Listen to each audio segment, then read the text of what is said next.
새벽 3시 17분. 부산항에 홀로 버려진 75살 할머니. 엄마, 제발 나가주세요. 평생 함께한 딸이 어머니를 내쫓았습니다. 왜일까요? 사흘 후 더 충격적인 진실이 기다리고 있었습니다. 김순자 씨, 보증 채무 3천만 원을 변제하세요. 할머니는 그런 보증을 선 기억이 전혀 없습니다. 하지만 서류에는 자신의 이름과 도장이 선명하게 찍혀 있어요. 누가 75살 할머니를 이렇게 속인 걸까요? 왜 가장 가까운 가족이 등을 돌린 걸까요? 양철 상자에서 사라진 인감 도장, 딸의 떨리는 목소리 뒤에 숨겨진 공포, 그리고 10살 손녀가 몰래 간직한 충격적인 비밀. 제주 바다에서 40년을 버틴 해녀의 끈질긴 생명력이 마지막 반격을 시작합니다. 과연 이 할머니는 누구의 덫에 걸린 걸까요? 그리고 어떻게 그 덫에서 벗어날 수 있을까요? 지금 해녀의 마지막 숨비 소리가 시작됩니다.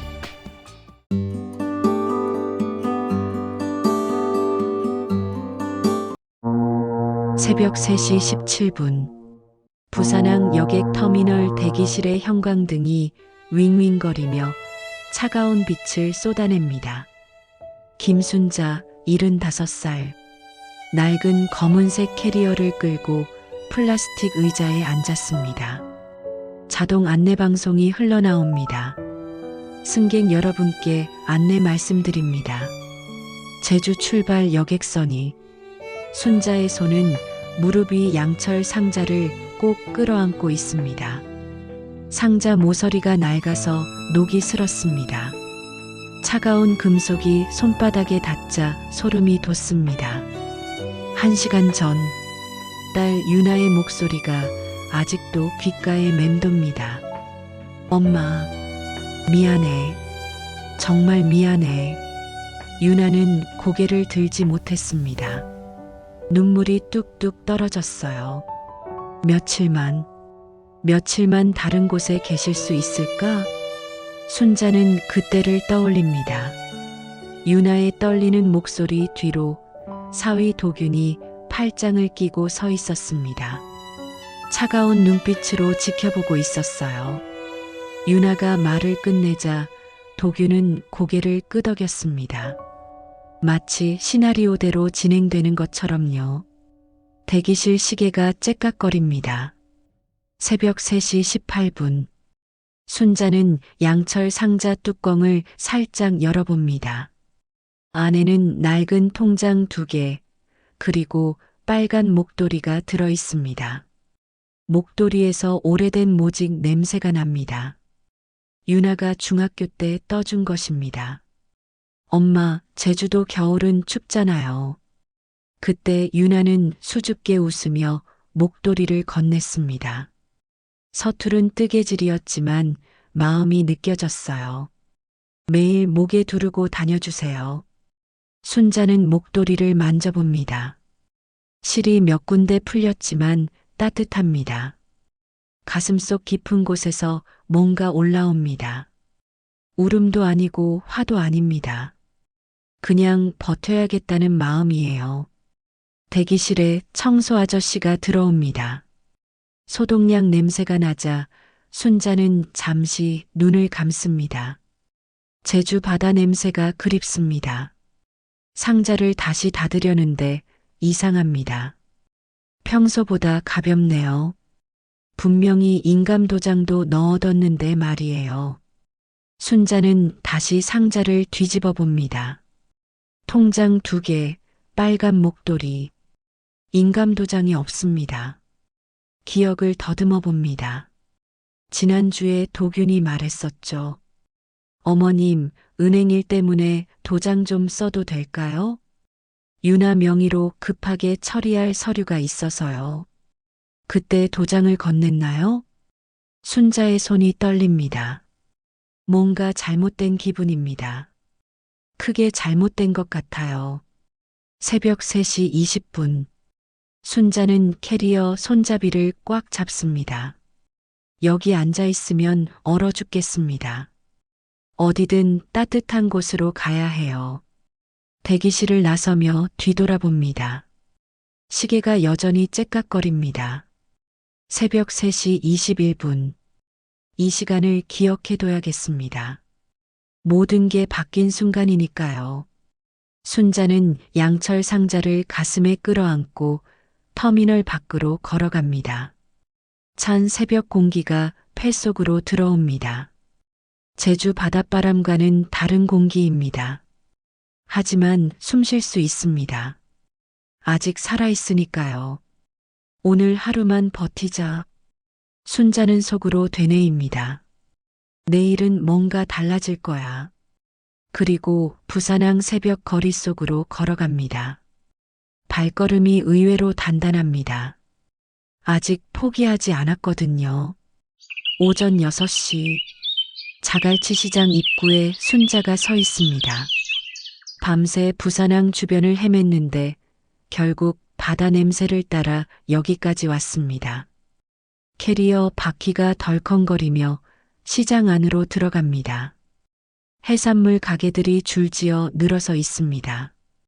오징어, 고등어, 전복들이 얼음 위에 반짝입니다. 순자는 발걸음을 멈춥니다. 익숙한 냄새입니다. 제주 바다와 똑같은 짠내가 나거든요. 할머니, 여기서 뭐 하세요? 뒤에서 목소리가 들립니다.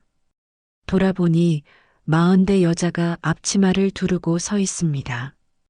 해산물 가게 사장인 것 같습니다. 아, 죄송합니다. 순자가 고개를 숙입니다. 그냥 구경만 하고 가려고요. 구경은 무슨 구경이요?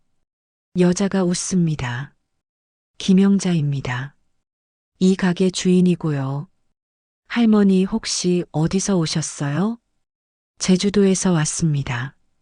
순자의 목소리가 작아집니다. 잠깐 부산에 일이 있어서. 영자가 순자를 자세히 봅니다.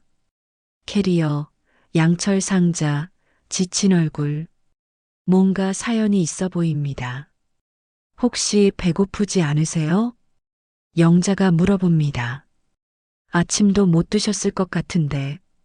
순자는 고개를 저으려다가 멈춥니다. 사실 어젯밤부터 아무것도 먹지 못했거든요. 배에서 꾸르륵 소리가 납니다. 잠깐만 기다리세요. 영자가 가게 안으로 들어갑니다. 곧 따뜻한 미역국과 밥을 가져옵니다. 드세요. 이런 날씨에 굶으면 안 돼요. 순자의 눈가가 뜨거워집니다. 낯선 사람이 건네는 따뜻함이 고맙습니다. 정말 감사합니다. 밥을 먹으면서 영자가 말합니다. 할머니, 제주도에서는 뭘 하셨어요? 해녀였습니다. 순자가 대답합니다. 40년 넘게 바다에서 살았어요. 영자의 눈이 반짝입니다. 진짜요? 그럼 해산물 다루는 건 눈 감고도 하시겠네요. 영자가 전복을 하나 가져옵니다. 이거 좀 봐주실 수 있어요? 싱싱한지 확인해 주세요. 순자가 전복을 집어듭니다. 손가락으로 살짝 눌러보고 냄새를 맡아봅니다. 이건 어제 잡은 거네요. 아직 싱싱합니다. 하지만 오늘 안에는 팔아야 해요. 영자가 놀라서 눈을 크게 뜹니다. 맞아요. 어떻게 알았어요? 전복은 누르면 바로 알 수 있거든요. 순자가 설명합니다.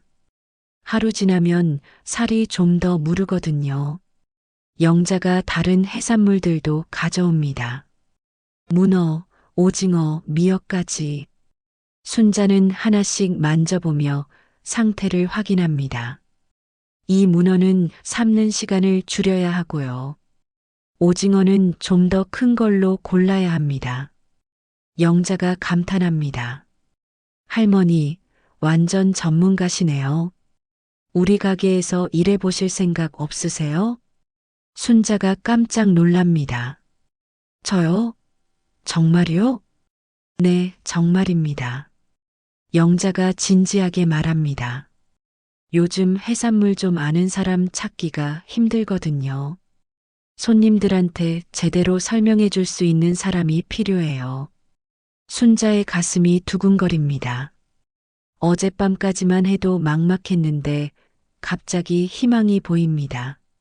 하지만 저는 나이도 많고 순자가 망설입니다. 나이가 뭐가 문제요? 영자가 손을 흔듭니다. 경험이 제일 중요한 거지. 내일 아침 7시에 나오세요. 순자가 고개를 끄덕입니다. 감사합니다. 정말 감사해요. 영자가 웃으며 말합니다. 그건 나중에 일 잘하고 나서 하세요. 오늘은 우선 쉬고 내일부터 시작해요. 순자는 가슴속에서 뭔가 따뜻한 것이 퍼지는 걸 느낍니다. 처음으로 깊게 숨을 들이쉽니다. 제주 바다 냄새와 똑같은 공기가 폐를 채웁니다. 할머니, 오늘 잠시 곳이 있으세요? 영자가 물어봅니다. 순자가 고개를 젓습니다. 아직 정하지 못했어요. 그럼 우선 시장 쪽방에서 하룻밤 주무세요. 영자가 열쇠를 건넵니다. 내일 같이 구해봅시다. 순자는 열쇠를 받으며 눈물이 날 것 같습니다.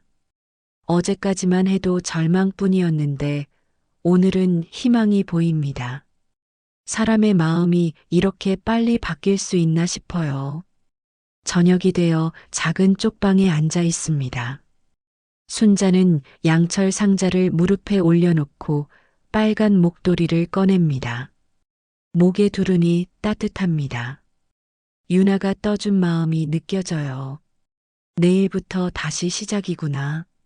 순자가 속으로 중얼거립니다. 이번에는 내 힘으로 서보자. 창밖으로 시장의 불빛이 보입니다.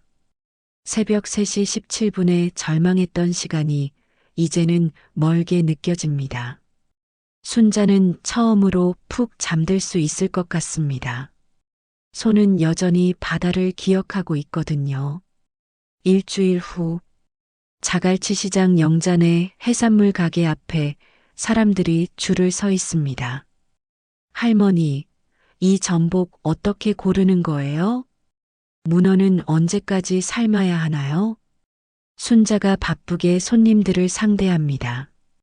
전복은 이렇게 눌러보세요. 손가락으로 살짝 누르며 보여줍니다. 탱탱하면 싱싱한 거고 무르면 오래된 거예요. 젊은 아줌마가 감탄합니다. 와, 정말 다르네요. 할머니, 어떻게 이렇게 잘 아세요? 40년 넘게 바다에서 살았거든요. 순자가 웃으며 대답합니다. 제주에서 해녀였어요. 옆에서 듣던 할아버지가 고개를 끄덕입니다. 역시 경험이 최고구만. 요즘 젊은 사람들은 이런 걸 모르더라고. 영자가 계산하면서 속으로 기뻐합니다. 순자가 온 뒤로 매출이 2배나 늘었거든요. 손님들이 할머니 가게라고 부르며 찾아옵니다. 할머니, 이 미역은 어떻게 우려내는 게 좋아요? 중년 여성이 미역을 들고 물어봅니다. 순자가 미역을 만져봅니다. 이건 제주 미역이네요. 찬물에 30분 정도 불렸다가 끓여야 해요. 너무 오래 끓이면 끈적해져요. 그럼 몇 분 정도요? 한 20분 정도면 딱 좋습니다. 여성이 고개를 끄덕이며 미역을 삽니다. 할머니 덕분에 맛있는 미역국 끓일 수 있겠어요. 순자는 이런 시간들이 행복합니다. 사람들이 자신의 경험을 귀하게 여겨주니까요. 쓸모없다고 생각했던 40년이 이렇게 빛나는군요. 점심때가 되자 영자가 말합니다. 순자 씨, 잠깐 밥 먹고 와요. 오늘 손님이 너무 많아서 고생했어요. 순자가 고개를 젓습니다. 괜찮아요. 바쁜 게 좋은 거죠. 그때 시장 입구 쪽에서 정장 입은 남자가 나타납니다. 30대 후반쯤 되어 보이는데 표정이 차갑습니다. 손에는 서류 가방을 들고 있어요. 남자가 이리저리 가게를 둘러보며 걸어옵니다. 뭔가를 찾는 것 같습니다. 순자는 왠지 불안한 기분이 듭니다. 김순자 씨 맞죠? 남자가 순자 앞에 서서 말합니다. 목소리가 차갑고 딱딱합니다. 순자의 손이 떨립니다. 네. 그런데 누구시죠? 남자가 명함을 꺼냅니다. 대한채권회수 이진우입니다. 보증채무 연체권으로 왔어요. 순자의 얼굴이 하얗게 질립니다. 보증채무요? 무슨 말씀이세요? 이진우가 서류를 펼칩니다. 김순자 씨 명의로 된 보증 계약서입니다. 금액은 2천만 원이고요. 연체 이자까지 합쳐서 3천만 원 정도 됩니다. 순자의 다리에 힘이 빠집니다. 그런 걸 한 적이 없는데요. 여기 도장도 찍혀 있고 서명도 되어 있습니다. 이진우가 서류를 들이밉니다. 부인하실 건가요? 순자가 서류를 떨리는 손으로 받아봅니다. 분명히 자신의 이름과 도장이 찍혀 있습니다. 하지만 기억이 나지 않아요. 이건 언제 한 거예요? 6개월 전입니다. 이진우가 차갑게 말합니다. 제주에서 하신 거로 나와 있네요. 순자의 머리가 하얗게 변합니다. 6개월 전이면 제주에서 살 때입니다. 그런데 그런 일을 한 기억이 전혀 없어요. 영자가 다가옵니다. 무슨 일이에요? 순자 씨 얼굴이 왜 이래요? 보증 채무 회수 관련입니다.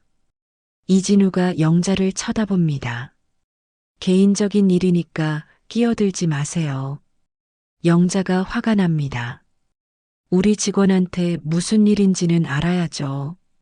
순자가 영자의 팔을 붙잡습니다. 괜찮아요.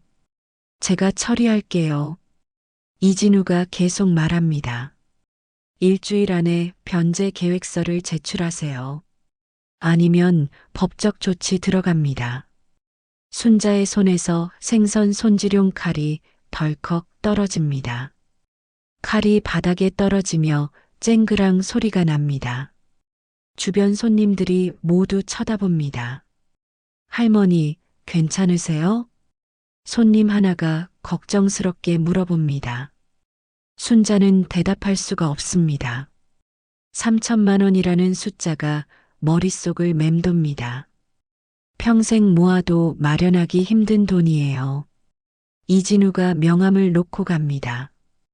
연락 기다리겠습니다. 순자는 명함을 멍하니 바라봅니다. 글씨가 흐릿하게 보입니다. 다리가 후들후들 떨려서 의자에 주저앉습니다. 영자가 순자의 어깨를 감쌉니다. 순자 씨, 어떻게 된 일이에요? 모르겠어요. 순자가 떨리는 목소리로 말합니다. 정말 모르겠어요. 시장 안이 갑자기 조용해집니다. 아까까지 활기차던 분위기가 얼어붙었어요. 순자는 양철 상자 속 인감 도장이 없다는 걸 다시 생각합니다. 도대체 무슨 일이 일어난 걸까요? 왜 자신이 기억하지 못하는 보증을 섰다는 걸까요? 순자의 가슴 속에서 불안이 커져갑니다. 일주일 전까지만 해도 희망이 보였는데 다시 절망이 몰려옵니다. 하지만 이번에는 도망갈 곳도 없어요. 그날 밤 시장 쪽방에서 순자는 양철 상자를 무릎에 올려놓고 앉아 있습니다. 촛불 하나가 흔들리며 방을 밝히고 있어요. 손이 떨려서 뚜껑을 열기가 무섭습니다. 양철 상자를 다시 한번 뒤집어 봅니다. 통장 2개, 빨간 목도리. 인감도장은 여전히 없습니다. 분명히 넣어뒀는데 순자는 기억을 더듬어 봅니다. 제주를 떠나기 전날 밤 모든 중요한 것들을 이 상자에 넣었어요. 인감도장도 분명히 넣었습니다. 그런데 언제 사라졌을까요? 이진우가 남긴 서류를 다시 꺼냅니다. 형광등 불빛 아래서 자세히 봅니다. 분명히 자신의 이름이 적혀 있어요. 도장도 선명하게 찍혀 있습니다. 이상해. 순자가 중얼거립니다. 이 글씨가 내 글씨가 맞나? 자신의 이름을 종이에 써봅니다. 서류의 글씨와 비교해 봅니다. 비슷하긴 한데 뭔가 어색해요. 평소보다 조금 더 뻣뻣합니다. 날짜를 확인합니다. 작년 9월 15일. 그날이 무슨 날이었나 생각해 봅니다. 갑자기 기억이 납니다. 그날은 유나가 제주에 놀러 온 날이었어요. 딸과 함께 한라산에 올라갔습니다. 온종일 밖에 있었거든요. 그럼 언제 이 서류에 도장을 찍었다는 거지? 순자는 고개를 저었습니다. 분명히 그날은 집에 없었어요. 저녁에야 돌아왔는데 그때도 유나와 함께 있었습니다. 무언가 잘못됐습니다. 크게 잘못됐어요. 다음 날 아침, 영자가 걱정스럽게 물어봅니다. 순자 씨, 어젯밤에 잠 못 잤죠? 얼굴이 말이 아니에요. 영자 씨, 순자가 조심스럽게 말합니다. 혹시 변호사 아는 분 없나요? 영자의 눈이 커집니다. 변호사요? 왜요? 순자가 어제 일을 설명합니다. 보증 채무 3천만 원, 기억나지 않는 계약. 영자는 점점 놀란 표정이 됩니다. 그거 완전 이상한데요. 영자가 말합니다. 내가 아는 변호사가 있어요. 박 변호사님인데 여기 시장 단골이세요. 정말요? 네, 오늘 오후쯤 오실 거예요. 영자가 순자의 손을 잡습니다. 걱정하지 마세요. 같이 해결해 봅시다. 오후 2시, 박 변호사가 시장에 나타납니다. 50대 중반의 온화한 인상입니다. 영자가 상황을 설명하자 진지한 표정이 됩니다. 서류 좀 볼 수 있을까요? 박 변호사가 말합니다. 순자가 이진우가 준 서류를 건넵니다. 박 변호사는 안경을 쓰고 자세히 봅니다. 한참 동안 들여다보더니 고개를 끄덕입니다. 우선 이상한 점들이 보입니다. 박 변호사가 말합니다. 첫째, 보증인 서명란이 너무 깔끔해요. 보통은 좀 더 흔들린 글씨가 나와야 하는데 순자가 귀를 기울입니다. 둘째, 인감 도장색이 너무 진해요. 오래된 도장이면 색이 좀 바래야 하는데 이건 새 도장으로 찍은 것 같습니다. 순자의 가슴이 두근거립니다. 그럼 이게 가짜라는 말씀이세요? 단정할 수는 없지만 의심스럽습니다. 박 변호사가 말합니다. 혹시 인감 도장을 누군가에게 빌려준 적 있나요? 순자가 생각해 봅니다. 갑자기 도균의 얼굴이 떠오릅니다. 지난달에 도균이 했던 말이 기억나요. 어머님, 은행일 때문에 도장 좀 써도 될까요? 그때 순자는 대답했었습니다. 알아서 써라. 어디 두었는지 너도 알잖니. 순자의 얼굴이 하얗게 변합니다. 사위가 도장을 알고 있었어요. 박 변호사와 영자가 놀란 표정으로 봅니다. 언제부터요? 박 변호사가 물어봅니다. 유나가 결혼할 때부터요. 순자가 떨리는 목소리로 말합니다. 가족이니까 뭐든 말하라고 했거든요. 어디에 뭐가 있는지 다 알려줬어요. 박 변호사가 고개를 끄덕입니다. 그럼 이제 확인해 봐야 할 게 있습니다. 인감증명서를 뗄 수 있나요? 그게 뭐예요? 도장을 언제 누가 사용했는지 확인하는 거예요. 박 변호사가 설명합니다. 만약 어머님이 모르는 사이에 누군가 썼다면 그건 명백한 범죄입니다. 순자의 머릿속이 복잡해집니다. 사위 도균이 자신의 도장을 무단으로 사용했다는 건가요? 그것도 3천만 원이나 되는 보증을 위해서? 우선 주민센터에 가봅시다. 박 변호사가 일어섭니다. 인감증명서부터 확인해야 해요. 가는 길에 순자는 계속 생각합니다. 도균은 왜 이런 일을 했을까요? 유나는 알고 있을까요? 주민센터에서 인감증명서를 뗍니다. 박 변호사가 서류를 보더니 표정이 굳어집니다. 어머님, 박 변호사가 조심스럽게 말합니다. 작년 9월 15일에 인감증명서가 발급됐습니다. 신청자는 이도균 씨네요. 순자의 다리에 힘이 빠집니다. 정말이었습니다. 사위가 자신 몰래 도장을 썼던 거예요. 이건 명백한 사기입니다. 박 변호사가 단호하게 말합니다. 무단으로 타인의 인감을 사용한 거거든요. 순자는 어떻게 반응해야 할지 모르겠습니다. 화가 나기도 하고 배신감도 듭니다. 하지만 그보다는 걱정이 앞섭니다. 유나는 어떻게 될까요? 혹시 유나도 같이 당하는 건 아닐까요? 이제 어떻게 해야 하나요? 순자가 물어봅니다. 우선 경찰서에 신고해야 합니다. 박 변호사가 말합니다. 그리고 보증계약 무효 소송도 준비해야 하고요. 순자는 고개를 끄덕입니다. 더 이상 당할 수는 없어요. 비록 사위지만 이건 명백한 범죄니까요. 내일 아침에 경찰서에 가봅시다. 박 변호사가 말합니다. 증거가 충분하니까 걱정 마세요. 그날 밤 순자는 빨간 목도리를 만지며 생각합니다. 유나에게 이 일을 말해야 할까요? 아니면 먼저 해결하고 나서 말할까요? 어쨌든 이제 진실을 알았습니다.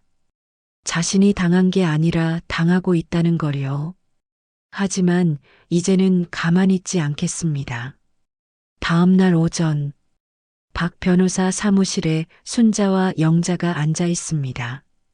책상 위에는 여러 서류들이 놓여 있어요. 인감증명서, 보증계약서, 통장 사본들. 감정은 뒤로 하고 증거부터 모읍시다. 박 변호사가 말합니다. 법정에서는 증거가 전부거든요. 순자가 고개를 끄덕입니다. 뭘 해야 하나요? 우선 필적 감정을 의뢰해야 합니다. 박 변호사가 설명합니다. 어머님이 직접 쓴 글씨와 비교해 보는 거예요. 그리고 통장 출금 기록도 확인해야 하고요. 박 변호사가 계속 말합니다. 혹시 사위분이 어머님 명의로 다른 일을 한 게 있을까요? 대출이나 계좌 개설 같은 거 말이에요. 순자가 생각해 봅니다. 잘 모르겠어요. 유나가 가끔 은행 일을 도와달라고는 했는데 그것도 확인해 봐야겠네요. 박 변호사가 메모를 합니다. 그때 순자의 휴대폰이 울립니다. 화면에 유나라고 나타납니다. 순자는 잠시 망설이다가 전화를 받습니다. 여보세요? 엄마. 유나의 목소리가 떨립니다. 미안해요. 정말 미안해. 순자의 가슴이 아픕니다. 딸의 목소리에서 고통이 느껴져요. 유나야, 뭘 미안하다는 거니? 엄마, 난. 유나의 말이 끊어집니다. 흐느끼는 소리가 들려요. 유나야, 어디 있니? 엄마가 갈게. 아니에요. 오시면 안 돼요. 유나가 급하게 말합니다. 도균이가 화를 내요. 전화가 끊어집니다. 순자는 휴대폰을 멍하니 바라봅니다. 박 변호사가 걱정스럽게 묻습니다. 짧은 목소리가 이상했네요. 유나가 뭔가 알고 있는 것 같아요. 순자가 말합니다. 하지만 말하지 못하고 있어요. 1시간 후, 순자의 휴대폰에 문자가 옵니다. 유나가 보낸 건데 글이 중간에 끊어져 있어요. 엄마, 미안해. 난. 그리고 사진 한 장이 와 있습니다. 어린 유나가 빨간 목도리를 두른 사진이에요. 중학교 때 찍은 것 같습니다. 순자의 눈에 눈물이 맺힙니다. 딸이 무언가 신호를 보내는 것 같아요. 이상해요. 영자가 말합니다.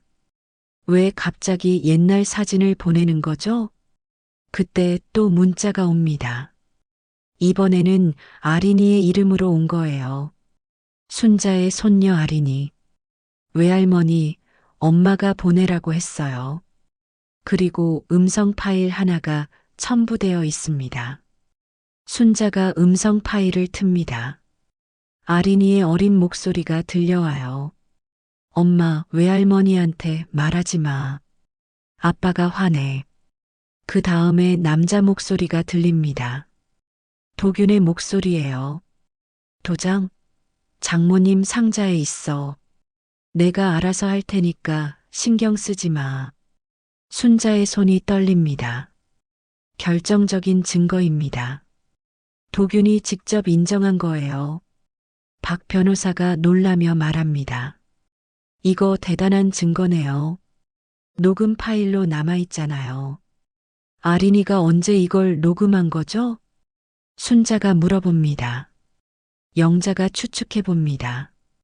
아이들은 때때로 휴대폰으로 놀다가 실수로 녹음하기도 해요. 아니면 일부러 녹음했을 수도 있고요. 박 변호사가 고개를 끄덕입니다. 어쨌든 이건 확실한 증거입니다. 법정에서 충분히 통할 거예요. 순자는 복잡한 기분입니다. 증거를 찾은 건 기쁘지만 가족이 이렇게 무너지는 게 슬퍼요. 특히 유나가 걱정됩니다. 박 변호사님, 순자가 말합니다. 유나는 어떻게 되는 거예요? 혹시 같이 처벌받는 건 아니죠? 아니에요. 박 변호사가 안심시킵니다. 딸부는 피해자일 가능성이 높아요. 오히려 협박받고 있는 것 같은데요. 그때 순자의 휴대폰이 또 울립니다. 이번에는 모르는 번호예요. 김순자 씨죠? 차가운 남자 목소리가 들려와요. 도균입니다. 뭔 짓을 하고 있는 거예요? 도균의 목소리에 화가 섞여 있습니다. 변호사까지 끌어들여서 순자가 당황합니다. 도균아, 너는 어떻게 유나한테 들었어요.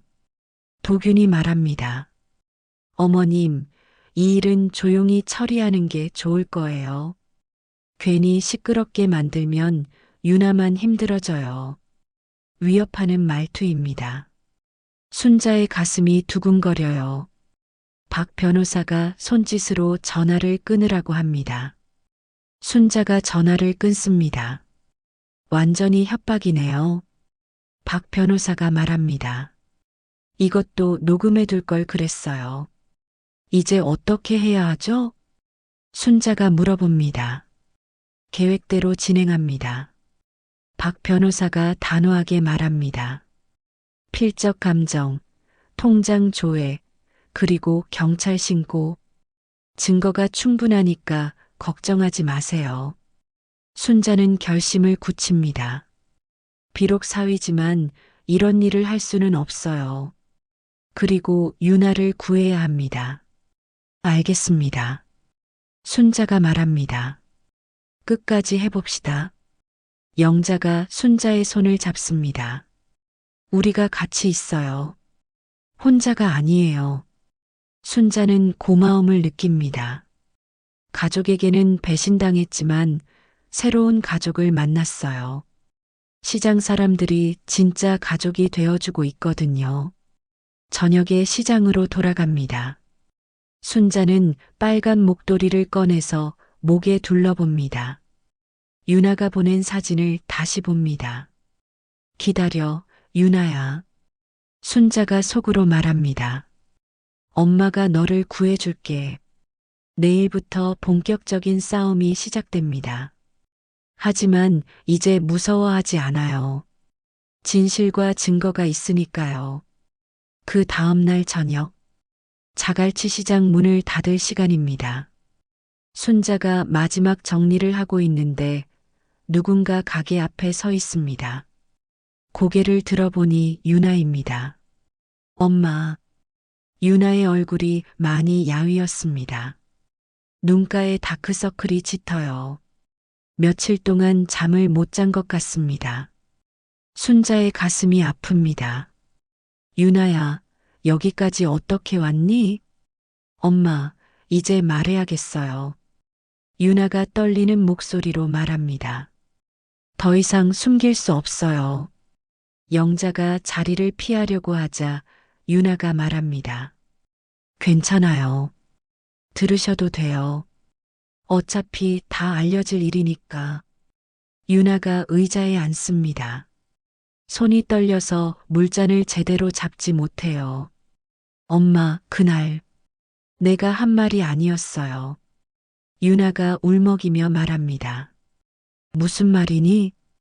엄마를 내쫓으라고 한 말이요. 유나의 눈에서 눈물이 떨어집니다. 도균이가 시킨 거예요. 순자의 가슴이 철렁 내려앉습니다. 뭐라고? 유나가 이야기를 시작합니다. 그날 저녁에 도균이가 말했어요. 보증건 때문에 장모님을 볼 낯이 없다고 당장 나가시게 하라고 했어요. 순자는 말을 잃었습니다. 처음에는 거부했어요. 유나가 계속 말합니다. 엄마를 어떻게 내쫓을 수 있냐고 했죠. 그랬더니 도균이가 유나의 말이 끊어집니다. 무서운 기억을 떠올리는 것 같아요. 뭐라고 했는데? 순자가 조심스럽게 물어봅니다. 아린이를 데리고 나가겠다고 했어요. 유나가 흐느낍니다. 이혼하고 아린이 양육권도 뺏겠다고. 그리고 엄마 명의 보증건을 더 늘리겠다고 협박했어요. 순자의 손이 주먹이 됩니다. 화가 치밀어 오르지만 참습니다. 지금은 유나의 말을 들어야 해요. 그래서 어쩔 수 없이 유나가 고개를 숙입니다. 엄마한테 나가달라고 한 거예요. 정말 미안해요. 정말요. 순자가 유나의 손을 잡습니다. 괜찮아. 내가 어떤 마음이었는지 알겠어. 더 있어요. 유나가 말합니다. 도균이가 제 통장을 마음대로 써왔어요. 영자가 놀라서 묻습니다. 어떻게요? 유나가 휴대폰을 꺼내서 은행 앱을 보여줍니다. 보세요. 이상한 대출이 계속 들어와요. 그런데 바로 현금으로 인출되고 있어요. 순자가 화면을 봅니다. 정말로 큰 금액들이 들어왔다가 바로 빠져나가고 있어요. 이건 언제부터예요? 순자가 물어봅니다. 작년부터요. 유나가 대답합니다. 처음에는 사업 자금이라고 했어요. 나중에 갚겠다고 했는데 점점 더 커졌어요. 그럼 이 돈들은 다 어디로 간 거야? 도균이 투자라고 했는데. 유나가 고개를 젓습니다. 지금 생각해보니 도박이었을 것 같아요. 요즘 자꾸 경마장에 다녔거든요. 순자의 머릿속이 복잡해집니다. 사위가 딸의 통장을 털어서 도박을 했다는 건가요? 그리고 그것도 모자라서 장모님 명의로 보증까지? 유나야, 왜 진작 말하지 않았니? 무서웠어요. 유나가 떨리는 목소리로 말합니다. 도균이가 아린이를 해칠까봐. 그리고 엄마한테 실망받을까 봐요. 순자의 눈에 눈물이 맺힙니다. 딸이 이런 고통을 혼자 견뎠다니. 바보야. 엄마가 언제 너를 실망한 적 있니? 그때 유나가 가방에서 뭔가를 꺼냅니다. 낡은 인감 도장입니다. 이것도 돌려드려요. 유나가 도장을 건넵니다. 도균이가 숨겨놨던 거예요. 순자가 도장을 받아봅니다. 분명히 자신의 도장이에요. 오랫동안 못 본 물건이라 반갑기도 합니다. 어디서 찾았니? 도균이 옷장 깊숙이 숨겨놨어요. 유나가 말합니다. 다른 서류들도 같이 있었어요. 엄마 명의로 된 것들이요. 순자가 깜짝 놀랍니다. 다른 서류들도 있다고? 네. 대출 신청서, 보증서. 유나가 고개를 끄덕입니다. 모두 엄마 명의로 되어 있었어요. 그런데 엄마 글씨가 아니에요. 순자와 영자가 놀란 눈으로 서로 봅니다. 훨씬 큰 규모의 사기였던 거예요. 지금 그 서류들은 어디에 있니? 아린이한테 맡겼어요. 유나가 말합니다. 아린이가 엄마한테 보낸 녹음 파일 기억하시죠? 그 아이가 더 녹음해뒀어요. 유나가 아린이에게 전화를 겁니다. 아린아, 외할머니 계시는 곳으로 와도 돼. 잠시 후 아린이가 뛰어옵니다. 10살짜리 아이가 작은 가방을 들고 있어요. 외할머니. 아린이가 순자에게 달려옵니다. 보고 싶었어요. 순자가 아린이를 꼭 안아줍니다. 우리 아린이도 고생했구나. 아린이가 가방에서 휴대폰을 꺼냅니다. 여기에 아빠 이야기들 다 있어요. 아빠가 나쁜 말하는 거 다 녹음했어요. 영자가 놀라며 말합니다. 이 아이가 이런 일을 다 혼자 했다고요? 유나가 고개를 끄덕입니다. 아린이가 먼저 알아챘어요. 아빠가 이상하다고 엄마한테 말했거든요. 순자는 아린이를 보며 기특하다는 생각이 듭니다. 이 어린 손녀가 가족을 구하려고 나선 거예요. 아린아, 무서웠을 텐데 잘했어. 순자가 아린이 머리를 쓰다듬습니다. 그때 순자의 가슴 깊은 곳에서 뭔가 올라옵니다. 분노도 있고 슬픔도 있지만 그보다는 다른 감정이에요. 가족을 지키겠다는 결심입니다. 유나야. 순자가 딸을 바라봅니다. 이제 끝까지 가자. 엄마. 도균이한테 더 이상 당할 수는 없어. 순자가 단호하게 말합니다. 법적으로 처리하자. 유나가 걱정스러운 표정을 짓습니다. 그럼 이혼하게 되는 거죠? 그게 무서우니? 유나가 잠시 생각하더니 고개를 젓습니다. 이제는 무섭지 않아요. 엄마가 있으니까. 순자는 빨간 목도리를 꺼내서 유나의 목에 둘러줍니다. 오늘은 너를 내보내지 않아. 다시는 너 혼자 두지 않을 거야. 유나가 목도리를 만지며 웁니다. 이번에는 기쁨의 눈물이에요. 영자가 옆에서 말합니다. 우리 모두 함께해요. 시장 사람들도 도울 거예요. 아린이가 손을 번쩍 들며 말합니다. 저도 도울래요.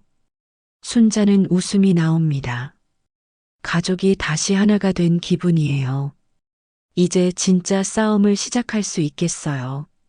일주일 후, 부산 서구 가족상담센터 회의실입니다. 긴 테이블을 사이에 두고 사람들이 마주 앉아 있어요. 한쪽에는 순자, 유나, 아린이가 앉았습니다. 박 변호사와 영자도 함께 있어요. 맞은편에는 도균이 혼자 앉아 있습니다. 정장을 말끔히 차려입었지만 얼굴이 굳어 있어요. 옆에는 도균이 데려온 변호사가 앉았습니다. 상담센터 소장이 회의를 진행합니다. 오늘은 김순자 씨 가족의 문제를 해결하기 위해 모였습니다. 우선 박 변호사님부터 말씀해 주세요. 박 변호사가 서류 가방을 엽니다. 테이블 위에 여러 서류들을 차례로 놓습니다. 인감증명서, 필적 감정 결과서, 은행거래 내역서. 우선 이것부터 보시죠. 박 변호사가 인감증명서를 가리킵니다. 이도균 씨가 김순자 씨 명의로 인감증명서를 발급받은 기록입니다. 김순자 씨는 이 사실을 전혀 몰랐습니다. 도균이 불편한 표정을 짓습니다. 그건 가족 간에 필요한 일이었습니다. 가족 간이라고 해서 무단으로 할 수 있는 일이 아닙니다. 박 변호사가 단호하게 말합니다. 이것은 명백한 인감 도용입니다. 도균의 변호사가 끼어듭니다. 하지만 가족사를 이렇게 크게 만들 필요가 있을까요? 조용히 해결할 수 있는 문제 아닌가요? 순자가 입을 엽니다. 조용히 해결하자고 하면서 계속 저를 속이려는 거죠? 박 변호사가 다른 서류를 꺼냅니다. 필적 감정 결과입니다. 보증계약서의 서명이 김순자 씨 것이 아닙니다. 유사성은 있지만 명백히 다른 사람이 쓴 글씨입니다. 도균의 얼굴이 하얗게 변합니다. 그리고 이건 은행 CCTV 기록입니다. 박 변호사가 태블릿을 꺼냅니다. 화면에는 은행 창구에서 서류를 제출하는 도균의 모습이 나옵니다. 보증계약 접수 당일 이도균 씨가 직접 은행에 가서 서류를 제출했습니다. 김순자 씨는 그날 제주에 있었고요. 상담센터 소장이 놀란 표정으로 봅니다. 이건 명백한 문서 위조 아닌가요? 도균이 급하게 말합니다. 아니에요. 장모님이 허락하셨어요. 급한 일이라서 대신 처리한 거예요. 그때 유나가 휴대폰을 꺼냅니다. 그럼 이건 뭐예요? 아린이가 녹음한 파일을 틉니다. 도균의 목소리가 스피커에서 나옵니다. 도장, 장모님 상자에 있어. 내가 알아서 할 테니까 신경 쓰지 마. 회의실이 조용해집니다. 도균의 얼굴이 빨갛게 변해요. 이건 어떻게 녹음한 거예요? 도균이 화를 내며 묻습니다. 아린이가 작은 목소리로 대답합니다. 아빠가 나쁜 말할 때마다 녹음했어요. 도균이 벌떡 일어납니다. 내가 뭘 안다고. 어른 일에 끼어들지 마. 유나가 아린이를 감쌉니다. 아린이한테 소리치지 마요. 내 딸인데 내가 뭐라고 하면 안 돼? 도균이 화를 내며 유나에게 다가갑니다. 그 녹음 파일 당장 지워. 도균이 유나의 휴대폰을 빼앗으려고 합니다. 유나가 피하려 하자 도균이 유나의 팔을 세게 잡아당깁니다. 아야. 유나가 비명을 지릅니다. 순자가 벌떡 일어납니다. 우리 딸한테 손대지 마. 박 변호사가 급하게 상담센터 직원을 부릅니다. 지금 폭행이 일어나고 있습니다. 상담센터 직원들이 달려와서 도균을 말립니다. 진정하세요. 여기서는 안 됩니다. 도균이 흥분해서 소리칩니다. 다 내 가족이야. 내가 뭘 하든 상관없어. 시어머니든 아내든 내 마음대로야. 그 순간 경찰이 회의실로 들어옵니다. 상담센터에서 미리 연락한 것 같아요. 폭행 신고를 받고 왔습니다. 경찰이 도균을 제지합니다. 현행범으로 체포하겠습니다. 도균이 당황합니다. 뭐가 현행범이에요? 내 아내잖아요. 가족이라고 해서 폭행이 허용되는 건 아닙니다. 경찰이 수갑을 채웁니다. 유나가 팔을 부여잡고 아파합니다. 순자가 유나 곁으로 가서 팔을 확인합니다. 많이 아프니? 순자는 가방에서 빨간 목도리를 꺼냅니다. 유나의 목에 조심스럽게 둘러줍니다. 오늘은 너를 내보내지 않아. 다시는 혼자 두지 않을 거야. 유나가 목도리를 만지며 웁니다. 엄마, 박 변호사가 경찰에게 말합니다. 문서 위조와 인감도용 건도 같이 수사해 주세요. 증거는 모두 준비되어 있습니다. 경찰이 고개를 끄덕입니다. 조사를 위해 출석 요구서를 발송하겠습니다. 도균이 끌려나가면서 소리칩니다. 유나야, 이러면 너도 끝이야. 아린이도 못 볼 거야.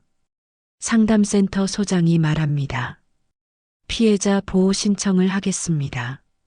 당분간 접근 금지 명령이 내려질 거예요. 순자가 유나와 아린이를 꼭 안아줍니다. 이제 괜찮아. 무서워하지 마. 박 변호사가 설명합니다. 보증계약 무효 소송도 바로 시작하겠습니다. 증거가 충분하니까 승소 가능성이 높아요. 영자가 옆에서 말합니다. 우리 시장에서도 도울 거예요. 혼자가 아니에요. 아린이가 순자에게 안기며 말합니다. 외할머니, 이제 아빠가 나쁜 짓 못하죠? 순자가 아린이 머리를 쓰다듬습니다. 그래, 이제 안전해.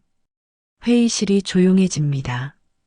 긴 싸움이 끝난 것 같아요. 순자는 처음으로 마음이 편안해집니다. 진실이 밝혀졌고 가족이 다시 하나가 됐어요. 비록 힘든 과정이었지만 이제 새로운 시작을 할 수 있을 것 같습니다. 박 변호사가 말합니다. 앞으로 법적 절차가 좀 복잡할 거예요. 하지만 걱정하지 마세요. 정의는 승리합니다. 순자가 고개를 끄덕입니다. 가슴속에서 따뜻한 것이 번집니다. 포기하지 않기를 잘했어요. 진실은 결국 이기니까요. 석 달 후, 자갈치 시장 한쪽 모서리에 작은 좌판이 하나 생겼습니다. 간판에는 해녀의 부엌이라고 쓰여 있어요. 순자가 직접 쓴 글씨입니다. 좌판 아래에는 작은 벽시계가 걸려 있습니다. 매일 오후 3시 17분이 되면 잠깐 멈춥니다. 그리고 3시 18분에 다시 움직여요. 오늘도 버텼다는 순자만의 신호입니다. 오늘도 손님들이 줄을 섭니다. 할머니, 이 전복 어떻게 삶아야 해요? 미역국 끓이는 비법 좀 알려주세요. 순자가 웃으며 대답합니다. 전복은 꼭 찬물부터 시작하세요. 그래야 부드러워져요. 젊은 주부가 감탄합니다. 정말 맛이 다르네요. 할머니 덕분에 남편이 칭찬했어요. 순자는 이런 순간들이 행복합니다. 40년 해녀 경험이 이렇게 빛나는구나 싶어요. 오후 2시, 유나와 아린이가 시장에 나타납니다. 주말마다 엄마를 도우러 오는 것이 일상이 됐어요. 엄마, 오늘 손님 많네요. 유나가 웃으며 말합니다. 얼굴에 생기가 돌아왔어요. 우리 유나가 와서 더 예뻐진 거야. 순자가 딸의 머리를 쓰다듬습니다. 아린이가 작은 앞치마를 두르고 도와줍니다. 외할머니, 이 미역 포장해 드릴까요? 그래, 우리 아린이가 제일 깔끔하게 해. 영자가 옆에서 지켜보며 흐뭇해합니다. 보기 좋아요. 진짜 가족 같아. 박 변호사도 가끔 들릅니다. 보증계약 무효 판결 나왔어요. 완전 승소입니다. 순자가 고개를 끄덕입니다.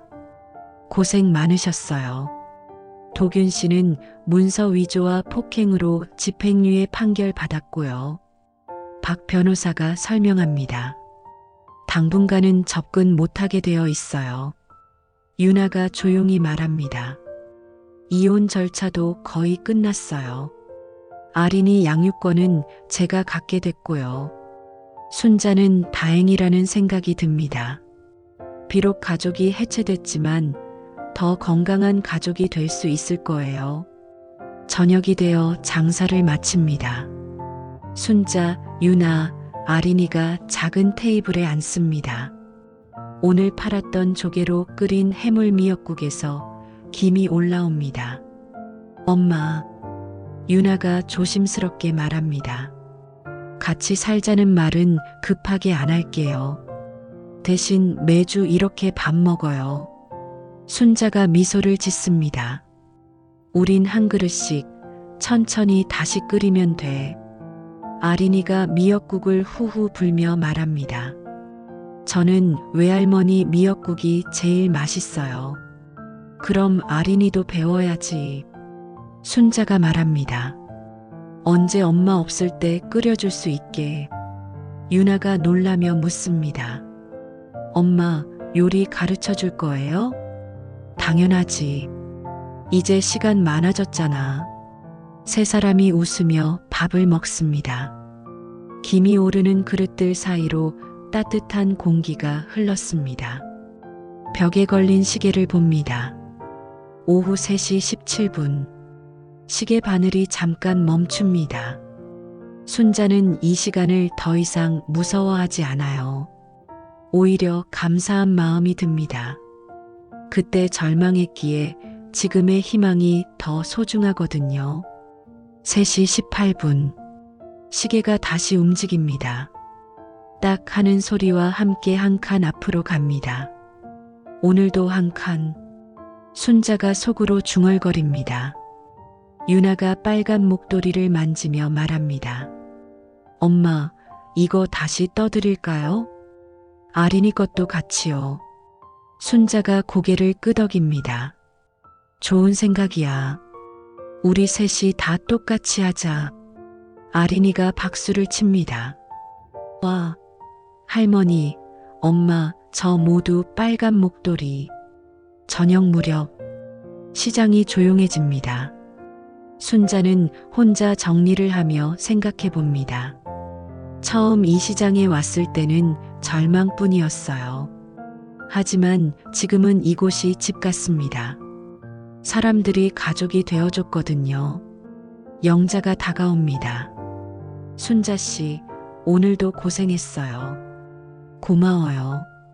영자 씨 덕분에 여기까지 왔어요. 무슨 소리요? 순자 씨가 잘해서 그런 거지. 순자는 영자에게 감사합니다.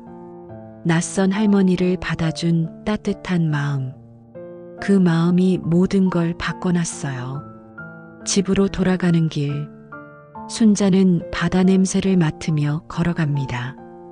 제주 바다와는 다르지만 이제는 익숙해요. 부산 바다도 제 나름의 정이 있어요.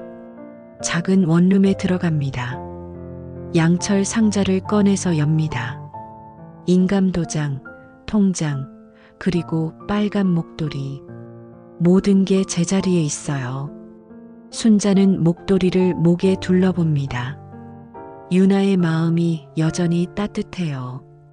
내일은 아린이에게 뜨개질을 가르쳐 줘야겠어요. 잠자리에 들기 전 창밖을 봅니다. 부산항에서 불빛들이 반짝입니다. 어딘가에서 누군가도 새로운 시작을 준비하고 있겠죠. 순자는 처음으로 깊게 잠들 수 있을 것 같습니다. 내일이 기다려져요. 유나와 아린이가 올 주말도 기다려지고요. 그리고 무엇보다 자신이 자랑스럽습니다. 포기하지 않고 끝까지 버틴 자신이요. 해녀의 숨비 소리처럼 깊고 강하게 살아남았으니까요. 내일도 한 칸씩 가자. 순자가 마지막으로 중얼거리며 눈을 감습니다. 바람이 창문을 살짝 흔듭니다. 마치 제주 바다가 안부를 묻는 것 같아요. 순자는 미소를 지으며 잠에 듭니다. 새벽 3시 17분. 시계가 조용히 째깍거립니다. 이제는 절망의 시간이 아니라 희망의 시간이에요. 매일 새로운 하루를 알리는 신호니까요.